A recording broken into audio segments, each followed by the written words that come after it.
In this game, winners win, and I only back winners. Trainer Kenny McPeak is a proven winner, and his horses are in my portfolio.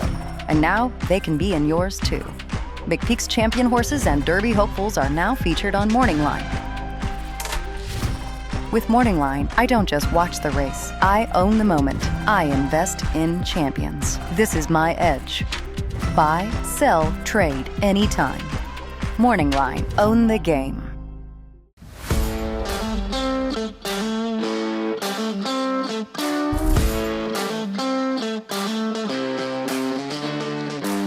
Welcome back, ladies and gentlemen, to the Horse Races Now podcast. Boy, do we have a special guest for you today. We are joined by Brien Bouyea of and Brien, you'll have to give me the proper name here, but it's the National Racehorse Hall of Fame? So we are the National Museum of Racing and Hall of Fame. Okay, gotcha. Saratoga Springs, New York. It was a little bit of a mouthful there, but yes, it certainly is. Brien, thank you so much for joining us, man. I've got some cool questions for you today, and I know our listeners are going to be pumped up to hear what you have to say. So thank you for taking time out of your day. Happy to be with you guys. All right, man. So for listeners who may not know the full scope, like me, what makes the National Museum of Racing and Hall of Fame such a unique institution in American sports?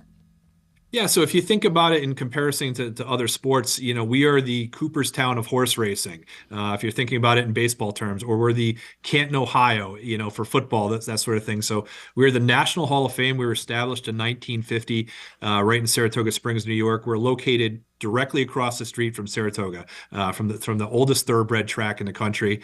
And it's good that you're having me on this year. It's a big anniversary for us. The museum celebrates 75 years this year, and we've had some amazing celebrations. Our summer months are obviously our biggest time of the year for our annual inductions. We had, I think, 35 Hall of Famers in town for Hall of Fame weekend this year. But we're open year round. We've got wonderful exhibits that change throughout the years, about every aspect of thoroughbred racing. And we're an educational institution. We're an art institution. We're a Hall of Fame. We're try to be a community hub for everything in thoroughbred racing. Awesome, man. Well, now obviously, is this something that people can come in, take tours? Is this year round? Yeah, we're open year round during racing season in Saratoga, which is July through Labor Day. We're open 7 days a week, 9 to 5. The rest of the year, the hours vary a little bit. Got it. We're a little quieter in the winter, but we're still open. We're open Wednesday through Sunday, 10 to 4. So we're here year round. So if you're looking for something to do and you're looking for a little quieter season than the racing season, come see us at any point in the year. Now, Brien, I'm gonna assume that there's listeners out here that know very little, so I'm gonna ask some of these basic questions. So I'm assuming you take in horses, jockeys, trainers, even maybe contributors to the sport as well? Yeah, that's exactly it. You basically hit the nail right on the head. So the museum initially was founded with 3 categories for the Hall of Fame: horses, jockeys, and trainers. And we added a Pillars of the Turf category, which is basically what you said: leaders of the sport, pioneers, people who made contributions in other ways that weren't, necessarily right directly, horse jockey or trainer related. So that category has only been around for about 15 years, and the founders of the museum intentionally kind of omitted that because they didn't want to be inducting their blue blood friends. Makes sense. That sort of thing. But it made sense after all this time because how could you tell the story of thoroughbred racing in America if you're not recognizing the Whitneys and the Phippses and the Hancocks and the Belmonts and people like that have had such an impact on the game? Yeah, no, that makes perfect sense. So what is the qualification? So I'd assume there's a committee or a board that votes on all this. Is it extremely difficult to get inducted? Are there people that have been up to be inducted for numerous years and don't? Talk to me about the qualifications. Certainly. So like any Hall of Fame or anything that has a voting process involved, what makes a Hall of Famer is obviously a subjective matter. Each year, the process starts out with anybody can nominate a horse jockey or trainer to the Hall of Fame. They can send in letters, they can send in emails saying, I think this horse belongs or this jockey belongs. And every suggestion that we get goes to the Hall of Fame nominating committee. And that's a group of about 15 individuals, long time commentators, journalists, historians of the sport, executives that have been around forever, that have just covered this game for decades and know its sense of history. So what that group does is it comprises a final ballot, and they look at, like I say, close to 100 candidates per year usually, and they whittle it down to usually anywhere between 12 and 16 finalists. And that group goes out to a national voting panel of about 170, like I said, even more journalists and historians and racing executives, and they vote. And if you get majority approval, 50% plus one vote, you're elected to the Hall of Fame. So through 2025, we have 487 inductees total. It sounds like a lot. I recognize that. But our history in the sport, it's the oldest sport in the country, and we've got inductees that go back to the pre-Civil War days. So it's a very exclusive company to get into. Ask about how difficult it is to get into. When you look at it, it's far less than 1% of every participant in the sport that could get into the Hall of Fame. Wow. I mean, so it is very, very difficult to get in. It is the best of the best, and it's the highest honor in the sport. Listen, I consider myself a novice horse racing fan, and I looked earlier on the website, and I certainly recognized most of the names. So it's not like there's a bunch of obscure names that are in it. It's to your point, it's the best of the best. So obviously super cool. Brien, I got to ask some interesting questions here because I want to make this fun for our listeners. Is there an inductee or maybe a story that you think is unappreciated that maybe people should know more about? Yeah, I mean, that's great. I mean, I think you really kind of hit on some of the fun part of history that I really enjoy. Okay. Racing has changed so much over the decades and the centuries. Some of the real early inductees into the Hall of Fame, some people have never heard of. I'm actually working on a story for our magazine next year. People probably have never heard of the racehorse Kingston, and he's a horse I'm doing a little story on.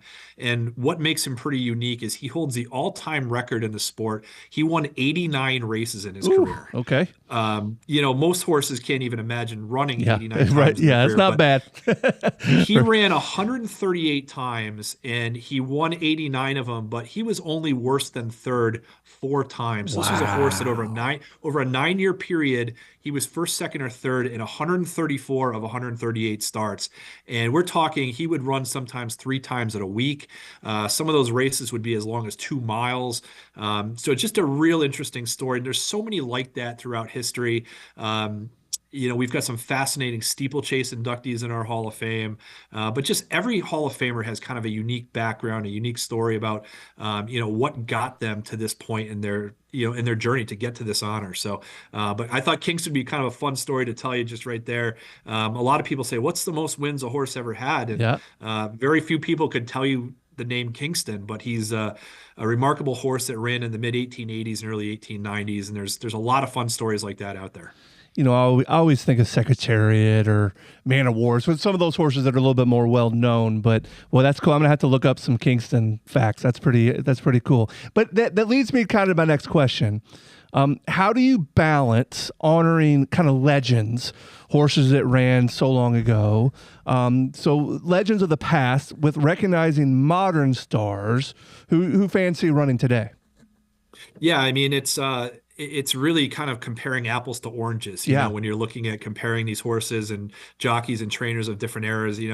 They raced under different conditions. They raced at sometimes different tracks that don't exist anymore. So the candidates that we're still reviewing that get in, that are historic review, they're viewed upon by a separate committee.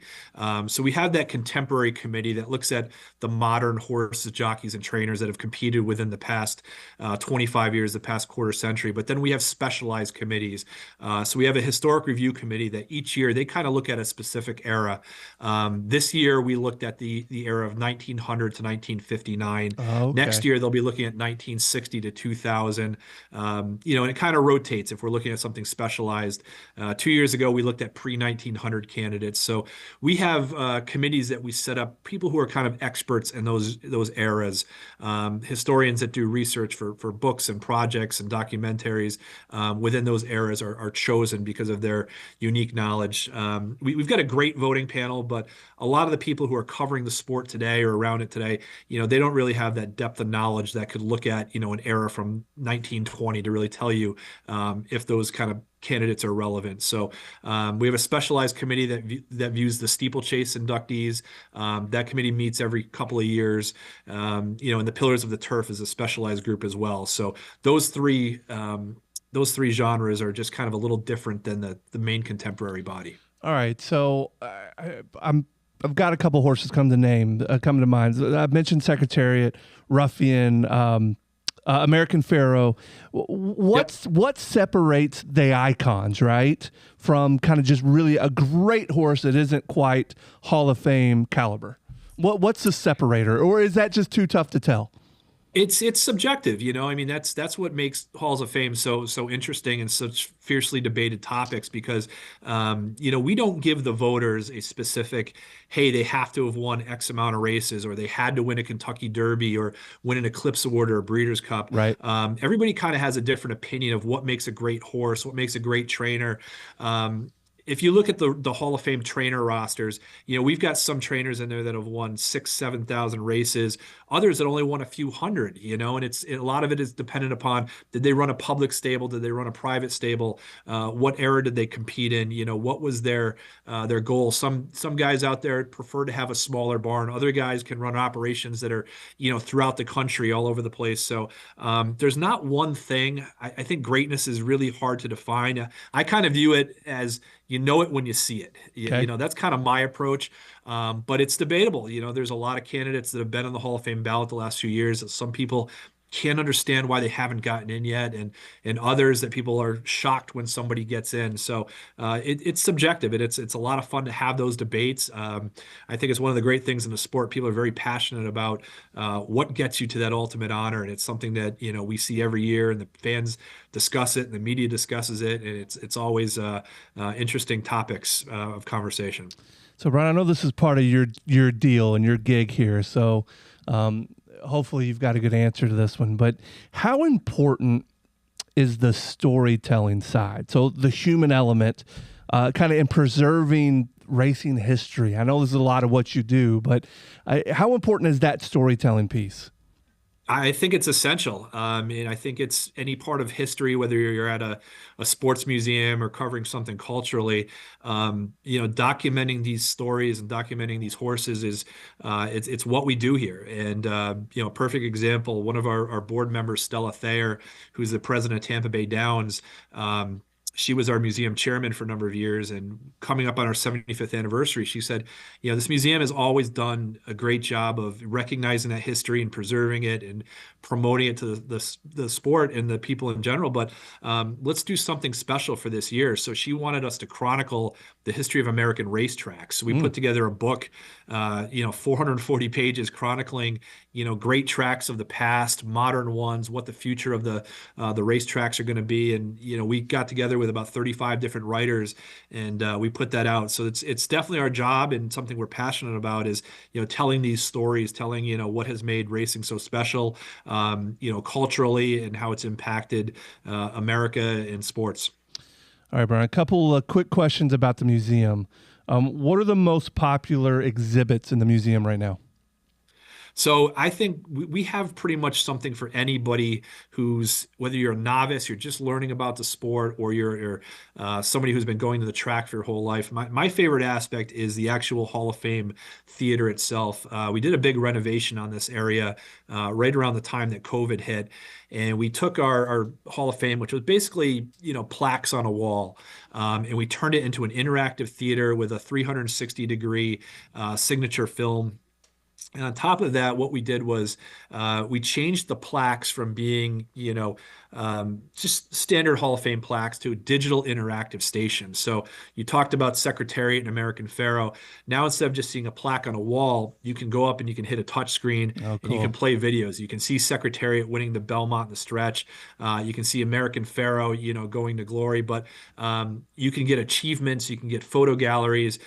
You can link to other Hall of Famers on there.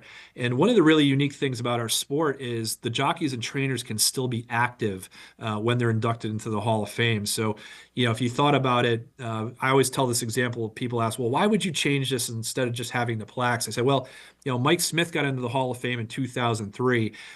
His plaque didn't have anything about Zenyatta on it. It Yeah. didn't have anything about him winning a Triple Crown with Justify. And now when these milestones are happening, all I got to do is update a system. I go into a computer. Perfect example this year, after the Breeders' Cup this year, we updated all the Hall of Famers who won races. This year with Billy Mott, when Mm-hmm. Sovereignty won the Kentucky Mm-hmm. Derby and the Belmont, we're able to update that. And Monday morning after those races happen, those achievements are recognized on their Hall of Fame plaques. So it's definitely brought us a more modern approach. Museums always are looking for ways to engage people, and other than just having plaques on the wall, people like to touch screens and they like to dive into this stuff. And you can go down so many rabbit holes in our Hall of Fame gallery. That's one of many special galleries. Our artwork collection is phenomenal. Artwork by Edward Troy, Richard Stone Reeves. I could go on and on. We have Yeah. hundreds of paintings, amazing trophy collection. So something for everybody.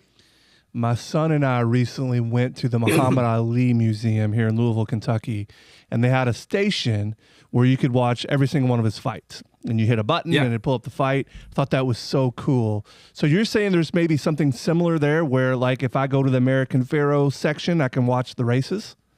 Yeah, we don't have, we try to have something for all of them. We're always constantly updating it. All of the Hall of Famers, especially the modern ones, have some sort of race footage in there. Cool.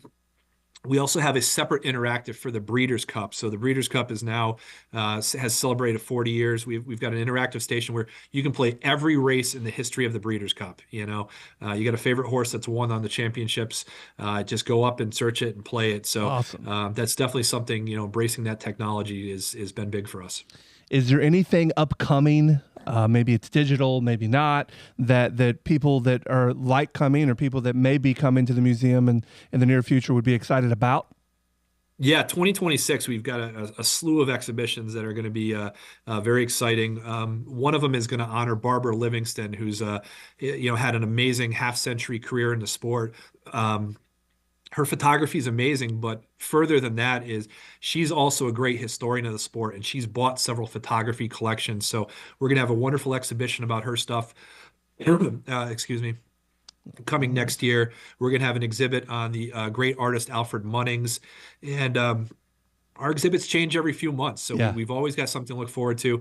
We just announced yesterday we were donated not the entire, but a massive amount of the Whitney family trophy collection. Everything going back to William Collins Whitney in the 19th century, all the way through Mary Lou Whitney. So it's over 400 trophies. We've got them out on a small display right now, but we're planning a permanent exhibition that will be in 2027, coinciding with the 100th running of the Whitney Stakes at Saratoga.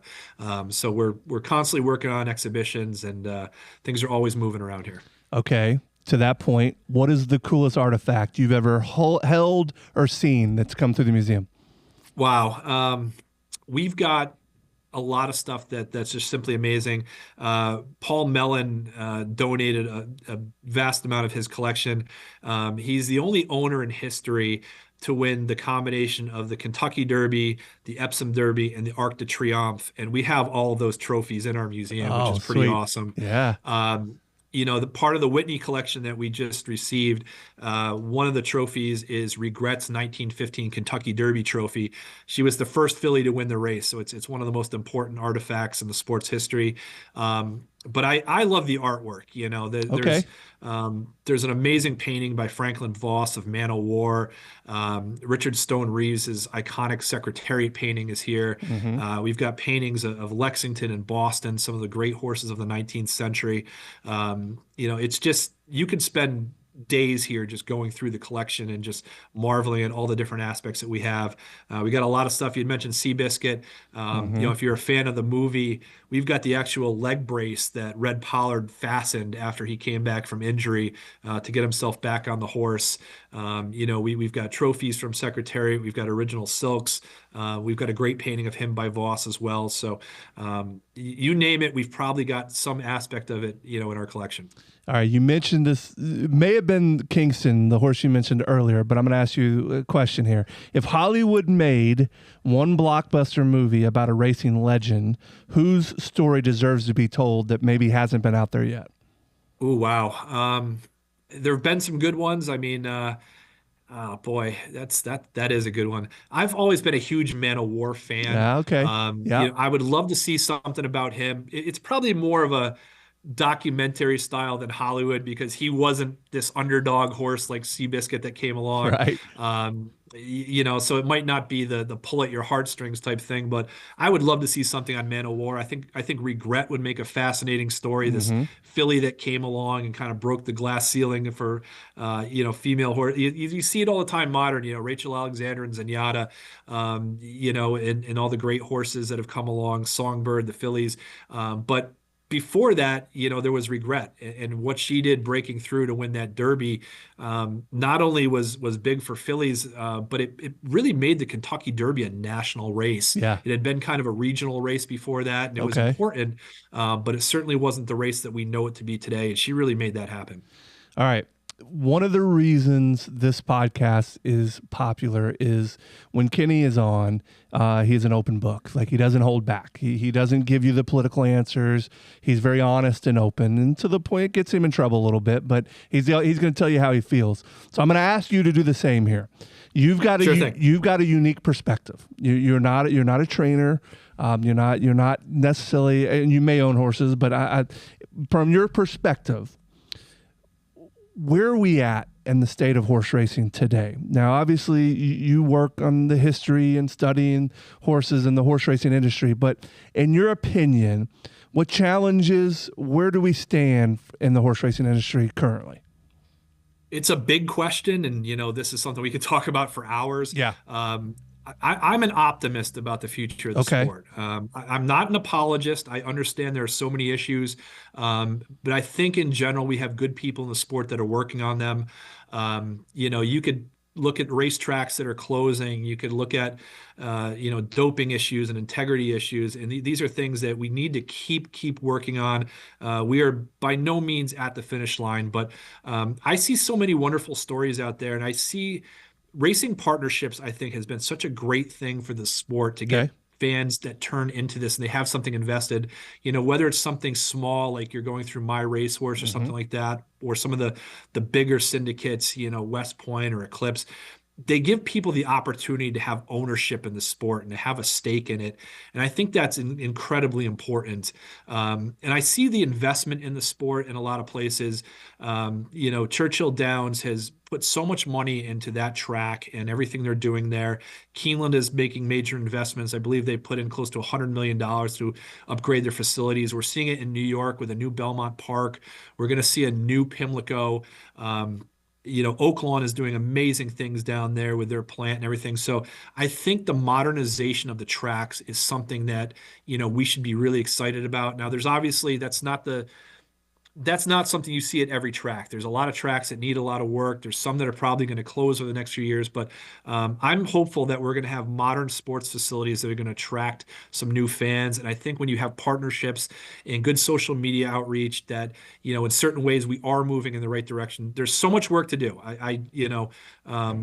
There's no way around that. And, obviously the public confidence in the game has to be the biggest thing. So, those are things that we need to keep working toward, but I think we have some really good people working on this. I'm going out to the Global Symposium at Arizona next week, and I attended that for the first time last year, and I just came away so impressed with the passion that so many people in the industry have for the game, wanting to see it do well. Working with legislators, working with the community, telling the story about racing in a positive way, and moving forward. So I'm excited about the future of the game. I think there's so many good things here. I think we're a big part of it here at the museum, telling those amazing stories of the great achievements of the horses and the trainers and the jockeys and the people that have, powered this game. So I'm very much looking forward to the future of the game. I'm fortunate to be a part of it in a small way here at the museum. It's a passion of mine, and I love it. That was a great answer. I had a couple follow-up questions to that, but you kind of hit on them as you were answering that. Brian, has there ever been a Pete Rose situation where maybe it's doping, maybe it's one of those situations where they may be worthy, but they're a little bit weary of putting them in? Sure. Yeah. The one I can think of right off the top of my head, and we kind of grapple with it with our nominating committee every year, is Patrick Valenzuela is a name that comes up a lot, and it's there's mixed opinions on him, and he's not the only one. But using that example, we just sent out a survey to our Hall of Fame voters to kind of get their sense of where do character issues and things like that rank when you're making decisions, and it's something our nominating committee's been. He's got people who advocate for him every year, and he's got people who say that they don't think he should be put forward for this honor.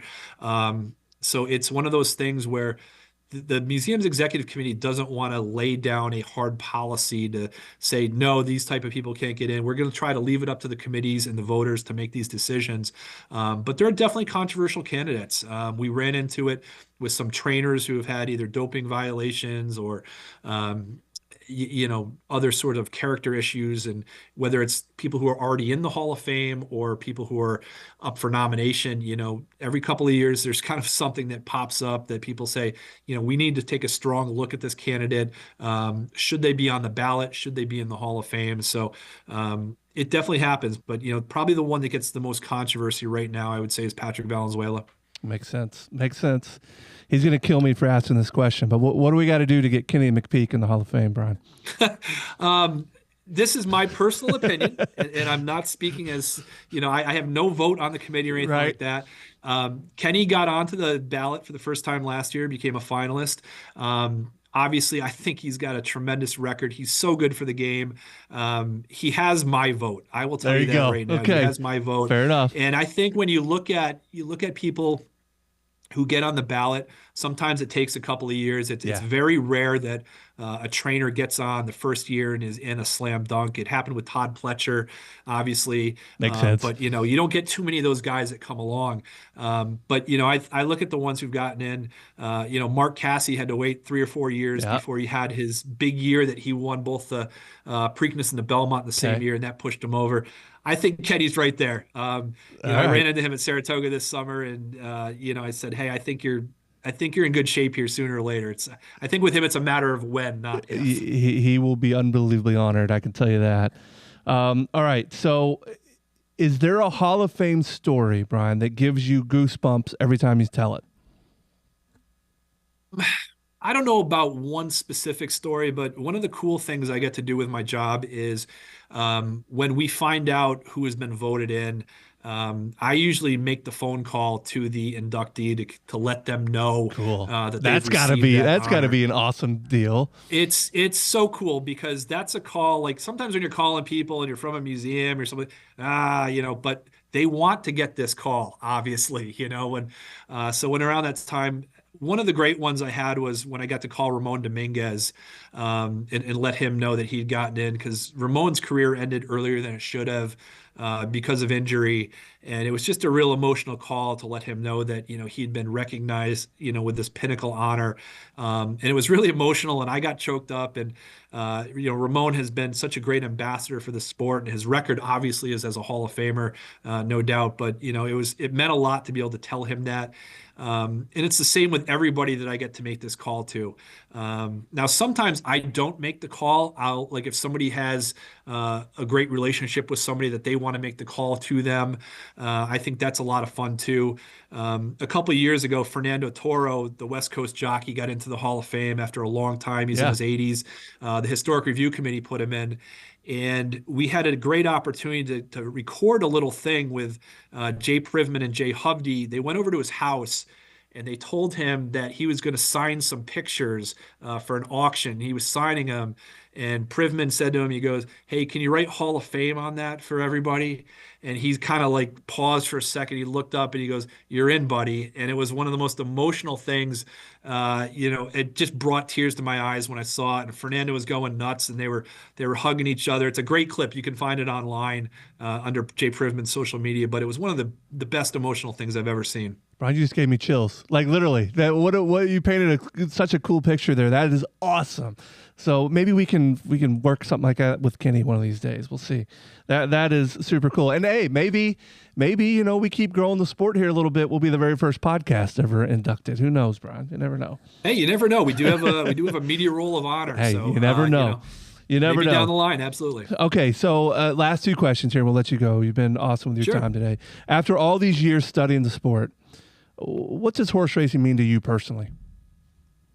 It's just been such a huge part of my life. I mean, I grew up, 15 minutes from Saratoga Racecourse, and my parents took me there as a kid, and I didn't understand the sport back then. And my parents weren't, people going for the races. They were going for kind of the social aspect of it, and I just was fascinated by the place. But I didn't really think more. I didn't think too much more of it until I grew up and started working in the media a bit, and finally got a job at the museum. And I've just been kind of sucked into it, the pageantry at the track, the competition, what it takes to get a horse from the barn to the track is just an amazing thing to happen. And I have such respect for the trainers and the jockeys and the grooms and everybody who invests in the sport. And I just met so many amazing people. So it's a big fabric of my life. I've loved writing about it. I've loved being on podcasts and TV shows like this and everything, just to, kind of help spread the gospel of it. But I love the history of the game. I mean, it's something that is so unique in American history.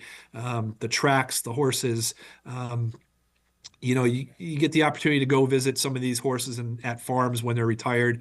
We've got a couple of retirement farms up here, and just to see, some of these horses that you remember on the track, it gives you chills. I was recently in Kentucky, and I took one of our board members out to this little farm out in Midway where they had the graves of the horses Tenbrook and Longfellow that have been there since the 1890s. And, they're the oldest graves in Kentucky. And it brought chills, and I'm kind of a nerd for that stuff, but I love it. I eat, sleep, breathe, and drink the sport. We need to get you out to Magdalena. There's some cool history there too. I stopped down there when I was down there in October, and it's it's amazing. And I was there at Keeneland when they paraded Anna, for the last time. Awesome. And, it was a lot of fun. Okay, listen, not a lad, so I got two more questions. You brought up Torpedo, so I have to ask you this.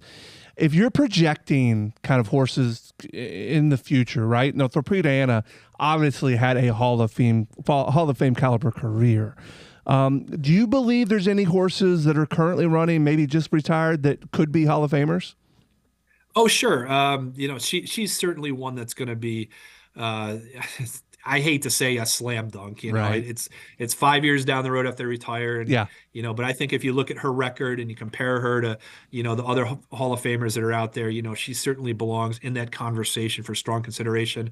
We've got a lot of horses that are coming up over the next few years that are going to be strong. You look at ones that I think Sovereignty this year was so super impressive. It is probably a lock for Horse of the Year. And if he comes back next year, boy, talk about a resume there. It's controversial too, because, horses don't race as much as they used to. That's right. Some people question Justify getting in with only 6 starts. We're going to see Flightline be eligible in a couple of years with only 6 starts, but the game has changed. And I think we have to adapt with that. Our voters are adapting with that every year. We've got, horses that just don't run the way they used to. Sure. It's a different game, and it's 10, 12 starts could be a full career, and we've got to look at that differently. Smarty Jones got into the Hall of Fame this year with 9 career starts. We've seen others in recent years. Ghost Zapper had 11 career starts. But I think the voters are starting to adapt to that, and understanding that you're not going to have careers of John Henry or Forgo running forever anymore. So it's a different era, and I think the voters are adapting to that. Makes sense. Now, will Torpedo Anna's career as a mare, will that have anything to do, or is it simply what she did as in her races? So it should not affect it one way or the other. Voters may give her a little boost if she produces something incredible. Got it. But I think what we present to the voters is their record on the racetrack. And that's something that if you look at horses that maybe just had a great record as a broodmare or a stallion. They had to have done something on the track to really get into the Hall of Fame. Okay. I don't know that Puka could ever get into the Hall of Fame, Gotcha. that sort of thing. Stormcat is not a Hall of Fame horse, Right. That sort of thing. So we try to present it as accomplishments on the racetrack. Okay. So I think Torpedoano's record is pretty good for that. Yeah, makes sense. All right, Brien, last question. Where can our listeners follow the museum, support the mission? How can our listeners get involved? Yeah, we're all over social media. So we've got, the Facebook, the YouTube, the Instagram, Twitter. We're on LinkedIn. We're all out there for all that. So you can follow all of our pages. We have regular social media where we're doing historical posts, where we're telling you what's in our gift shop, what exhibits are coming up, what programming is here. Racingmuseum.org is our website where you can see all of our events. And obviously we want people to come through the doors. So come to Saratoga. One of the cool things we do, and I'll just plug this before we go, the great race caller Tom Durkin is a tour guide at the museum now. So if you come during the summer, you can get a tour narrated by the greatest race caller in the history of the sport. So how cool is that? Yeah. So, it's a lot of fun here. We've got, like I said, exhibits are changing all the time. We always have authors coming in, doing talks and book signings, artist events, handicapping seminars. We always have events around the Kentucky Derby, the Preakness. The Belmont has been a huge thing in Saratoga because it's been here for the last couple of years, and we got another year of it. So we have a big week of events for Belmont. Breeders' Cup, we had a Breeders' Cup party this year. So always something going on here. Brien, you're built for this podcast medium, man. This is right up your alley. So if you don't do these, you should on a regular basis. Well, I'm happy to be on yours anytime you need me. So. Well, this was awesome, man. Thank you so much. Brien, thank you for your time. Appreciate it. Our listeners are going to love this. And to our listeners, hit that subscribe button, give us a nice like, and thank you for listening to Horse Races Now. Horse Races Now, the app to follow horse racing at over 1,200 tracks worldwide. View entries and results. Get notifications on your favorite horses, jockeys, trainers, racetracks, and owners. Users set up and revise notifications like live video at the gate, call to post, entries, results replays, etc. Over 1 million downloads. Get the free app on Apple Store or Google Play now. Horse Races Now, the racing app that's always running.